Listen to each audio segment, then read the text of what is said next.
Je suis heureux de vous retrouver aujourd'hui pour vous parler de l'eurodatage et principalement de l'eurodatage qualifié EUDAS.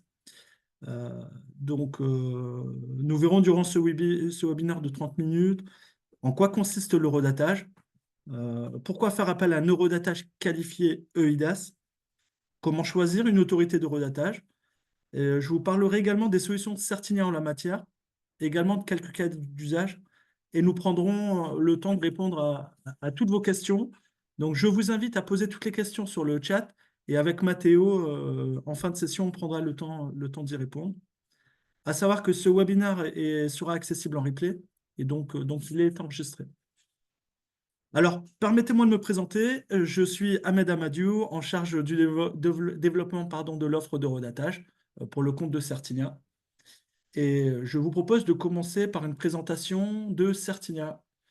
Donc, Certinia, c'est ce qu'on appelle une autorité opérateur de certification, qualifiée au niveau européen, donc l'EIDAS, et également au niveau français avec le RGS, qui est appliqué au sein des administrations publiques, et ce qui fait d'ailleurs de Certinia le principal pourvoyeur de l'État pour leurs propres besoins de certificats électroniques. Nous nous appuyons sur des équipes d'experts dans le domaine de la cybersécurité et de la confiance numérique, notamment pour le développement et le maintien de notre IGC, donc qui est l'usine à fabriquer les certificats électroniques. Certinia, c'est également une présence mondiale puisque en fait, nous participons à différents consortiums, que ce soit le CAP Forum, des clubs tels que le PSCO, la FNTC. Et c'est d'ailleurs pour cette raison que les certificats électroniques qui sont émis par Certinia bénéficient d'une reconnaissance mondiale, que ce soit des principaux navigateurs tels que Chrome, Safari ou Mozilla, ou les différents systèmes d'exploitation qui existent tels que Linux ou Windows. C'est également plus de 25 000 utilisateurs, donc que ce soit du secteur public ou privé, et quel que soit le domaine d'activité. Les services de Certinia sont accessibles en haute disponibilité. En fait, on s'appuie sur des infrastructures en mode actif-actif, ce qui nous permet d'assurer la disponibilité de nos services, que ce soit en cas d'incident sur un data center ou d'une maintenance qui nécessiterait l'interruption d'un équipement. Eh bien, les autres data centers prennent le relais et donc vous avez une garantie de continuité de service. Et en parlant des data centers, donc nous sommes sur des data centers souverains, donc pour la plupart situés en France, exploités uniquement par des salariés du groupe, et des data centers qui portent différentes qualifications, que ce soit l'ISO 27001, l'HDS pour l'hébergement de données de santé, et très prochainement, pardon, le Secnum Cloud. Vous avez certainement déjà utilisé des solutions Certinia, notamment durant la crise Covid. Nous avons tous eu à faire des tests antigéniques qui nous permettaient d'avoir une attestation. Cette attestation était sécurisée par un QR code. En fait, en réalité, ce qu'on appelle un 2D-Doc, donc qui est un QR code sécurisé. Eh bien, Certinia, durant la crise sanitaire, a généré un peu plus de 250 millions de 2D-Doc avec des pics de plusieurs millions par jour, ce qui est révélateur des capacités de l'infrastructure mise en place pour délivrer nos services. Certinia, c'est également plus de 250 000 certificats électroniques émis chaque année. Et quand on parle de certificats électroniques, on va parler de certificats SSL pour sécuriser les échanges sur Internet, de certificats pour les personnes physiques, donc finalement une identité numérique qui va permettre de signer électroniquement ou de s'authentifier, et également des certificats pour les entités morales qui va permettre de mettre en place des processus digitalisés, que ce soit typiquement l'archivage électronique, la facture électronique ou d'autres. Voilà pour une présentation assez succincte de qui nous sommes. Je vous propose de rentrer dans le vif du sujet et de découvrir ensemble le fonctionnement de l'eurodatage électronique. Alors, l'eurodatage, c'est un processus relativement simple en soi. En fait, c'est de la signature électronique. L'eurodatage, c'est créer une signature temporelle. L'objectif, c'est de pouvoir, au travers d'un cachet d'eurodatage, de signer et d'apporter une date et une heure certaine à un fichier, un document ou toute donnée numérique.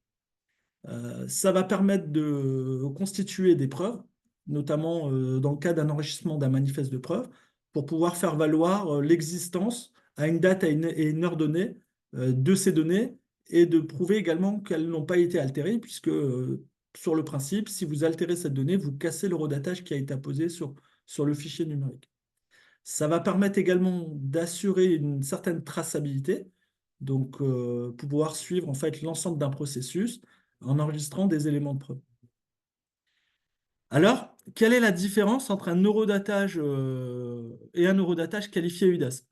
Eh bien, en fait, la notion, elle est en termes de reconnaissance légale, puisque lorsque vous utilisez un horodatage non qualifié, eh bien, vous portez la charge de la preuve. C'est à vous de démontrer que votre horodatage est recevable devant les tribunaux.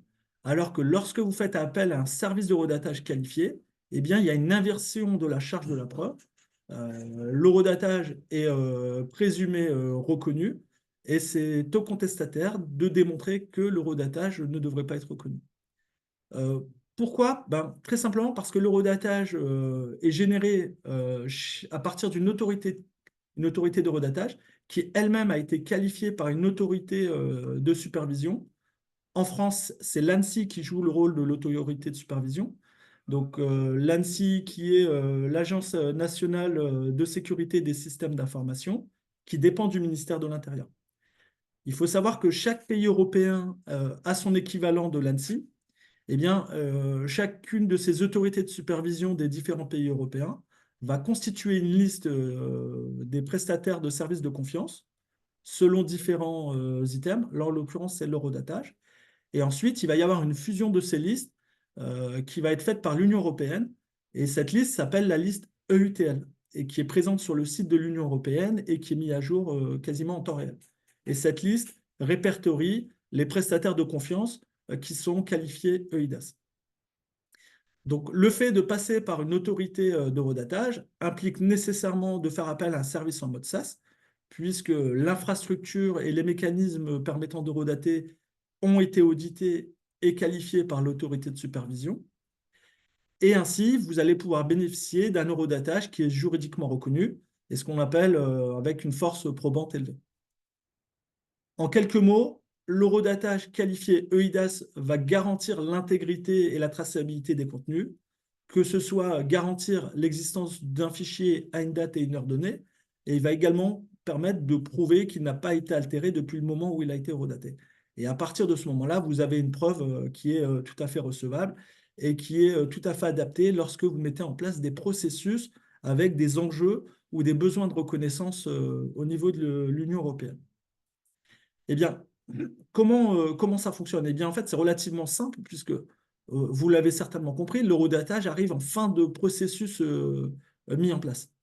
L'idée, c'est de venir encapsuler le processus que vous avez mis en place. Ça peut être typiquement un document. Vous émettez un document, vous voulez sécuriser ce document, eh bien, vous allez l'encapsuler dans un jeton d'horodatage. Pour ce faire, eh bien, au travers d'une API qui est mise à disposition par l'autorité d'horodatage, vous allez réaliser une requête et donc soumettre le hash, donc le hash qui est l'empreinte numérique du fichier que vous souhaitez horodater, à l'autorité d'horodatage. L'autorité va venir horodater, encapsuler ce hash et retourner les éléments au demandeur qui aura, au travers de son application client, l'action d'enregistrer tout ça. C'est un point important puisque l'autorité de redatage ne garde aucune trace des éléments qui sont gérés sur son infrastructure. Et ce qui veut dire que le client récupère sa preuve et se doit de conserver précieusement cette preuve qui a été horodatée. Alors, je propose de voir comment on choisit une autorité de redatage, puisque, comme on l'a vu, le fait de faire appel à une autorité de redatage vous permet de bénéficier d'une reconnaissance. Maintenant, comment distinguer une autorité d'une autre? Eh bien, en fait, j'ai distingué 4 points. Il y a l'aspect évidemment normatif, faire appel à une autorité qui est évidemment qualifiée. Et ça, vous pouvez le contrôler assez simplement dans la liste EUTL qui est mise à disposition sur le site de l'Union européenne. Et évidemment, s'assurer que l'autorité de redatage respecte bien les différentes normes en la matière. Et en l'occurrence, on parle de l'ETSI 319-421. Nous allons également nous attarder sur les notions de certification. Donc, au-delà des normes liées à l'eurodatage, c'est intéressant de voir en fait comment l'infrastructure qui délivre le service est constituée. Et pour ce faire, rien de tel que de s'appuyer sur les certifications qu'il a. Donc, est-ce que les environnements sont qualifiés type ISO 27001? Est-ce que le prestataire est qualifié HDS, donc pour l'hébergement de données de santé? Et tout ça, ça va être des gages de qualité de service qui vont être des éléments importants pour vous. Il y a également la notion de facilité d'intégration, puisque, comme on l'a vu, vous allez devoir intégrer une API, et autant privilégier une API qui respecte certains standards et qui va faciliter en fait la correspondance avec les applicatifs que vous mettez en place. Ensuite, on a la notion de disponibilité et de fiabilité du service. Et donc là, c'est des points extrêmement importants, puisque lorsque l'ANSSI en France va auditer une autorité d'horodatage, elle va s'assurer qu'il respecte les mécanismes permettant d'horodater, mais en aucunement exiger d'avoir des engagements de disponibilité et une infrastructure qui soit suffisamment redondée pour assurer une disponibilité élevée. Et donc ça, c'est un point extrêmement important. Euh, Puisque l'intégration de l'horodatage va avoir un impact sur le processus que vous mettez en place et la disponibilité de ce processus. Il y a le sujet de l'engagement de disponibilité qui peut être apporté par le prestataire, mais également les performances de l'API, la capacité de temps de traitement des requêtes, puisque si vous avez des temps de traitement extrêmement longs, eh bien, ça veut dire que votre processus sera long, peut provoquer des problématiques de type timeout ou des insatisfactions utilisateurs avec des temps extrêmement longs et donc une expérience utilisateur dégradée. Et donc ça, pour moi, la disponibilité et la fiabilité, c'est le point le plus important à prendre en considération. Alors, Certinia, c'est une autorité de redatage.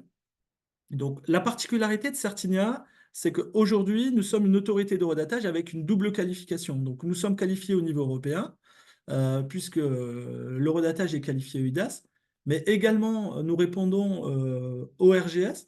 Donc, le RGS, c'est le référentiel général de sécurité, comme je vous le disais tout à l'heure, qui est appliqué au sein de l'administration publique.